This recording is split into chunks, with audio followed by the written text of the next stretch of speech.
Alright, so what we're going to go over today is how I built this 7 by 10 chicken tractor. It's a medium-sized chicken tractor, and so far it's been working so well for our needs here, doing 25 Cornish crossbirds at a time. So this is the old one we had. It was a 4 by 8 chicken tractor, and it was really well. It worked really fine when we had like 20 birds, and also when they're smaller, but it's not nearly as good for the current amount that we're producing nowadays. So this is it. It's 4 by 8, and like I said, it worked well, but we definitely needed something bigger. And this is the first one I did, and I did it last year, and definitely time for an upgrade. So we're keeping this one in service, but we got to build a new one.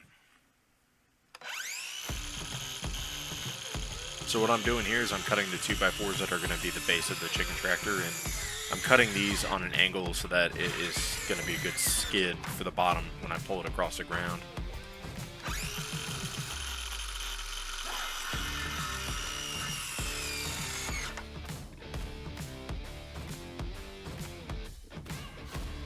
Now what I'm doing here is I'm coating everything that's going to be touching the ground with boiled linseed oil. So the very base of the chicken tractor is going to be covered in the boiled linseed oil to prevent rot, so this thing lasts more than just a year or two.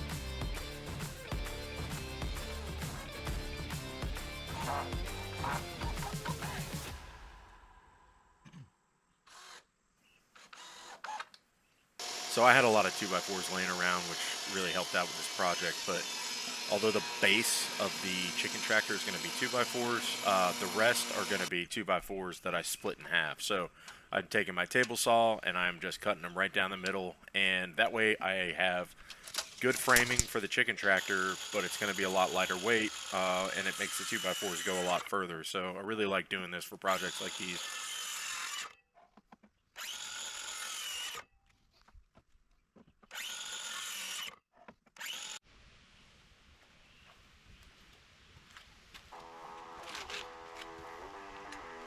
Is a 3/4 inch bit.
It's had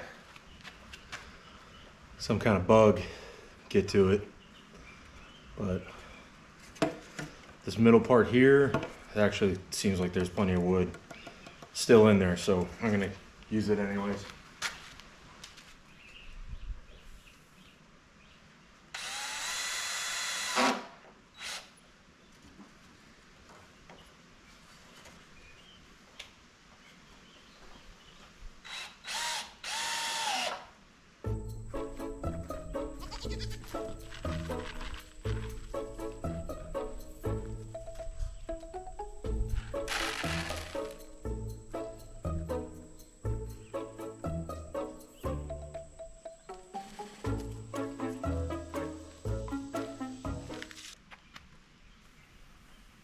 With a chicken tractor like this, you got to really make sure that you have good bracing on there. I went through and I added a brace at least to each side, so you'll see how I do them here. You just line it up, cut it, and install it. Nice and easy.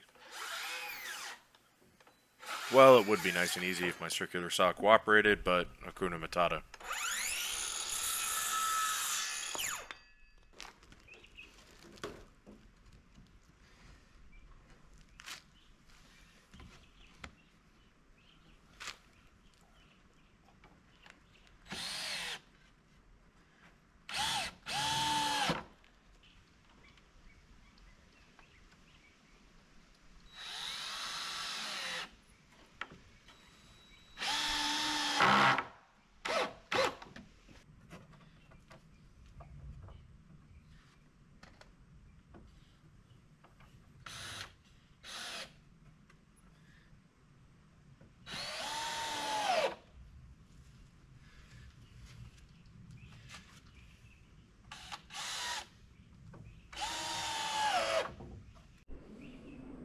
All right, so the framing is all done on this chicken tractor. We've got a nice lightweight frame, super easy to move. It's all braced up, so the bracing is really going to help with keeping it sturdy and everything while it's being pulled.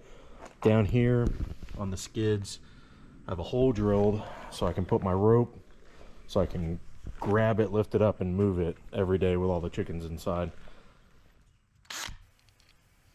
I'm just using those sweet little screws that have like the lead ring around them to seal them up when you screw it in, so keep it nice and watertight on the roof so my chickens don't get wet.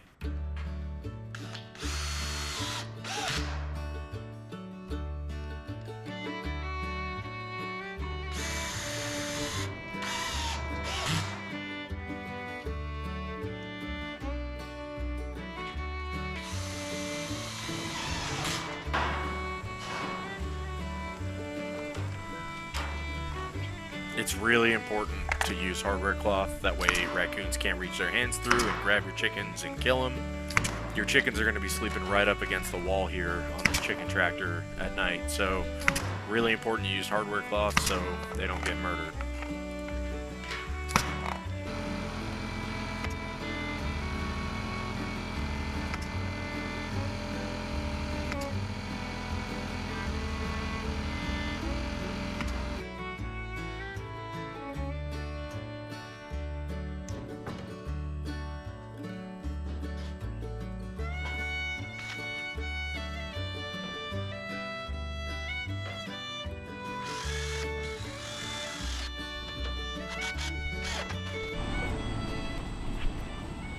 All right, I've completed the medium-sized chicken tractor.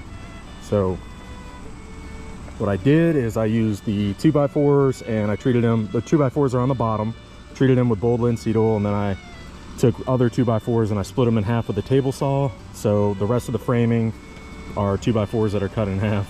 What's up, buddy? And so it's pretty lightweight for its size. I think it's 7 foot by like 10 foot. And I got really good framing going on. And what do you think, man?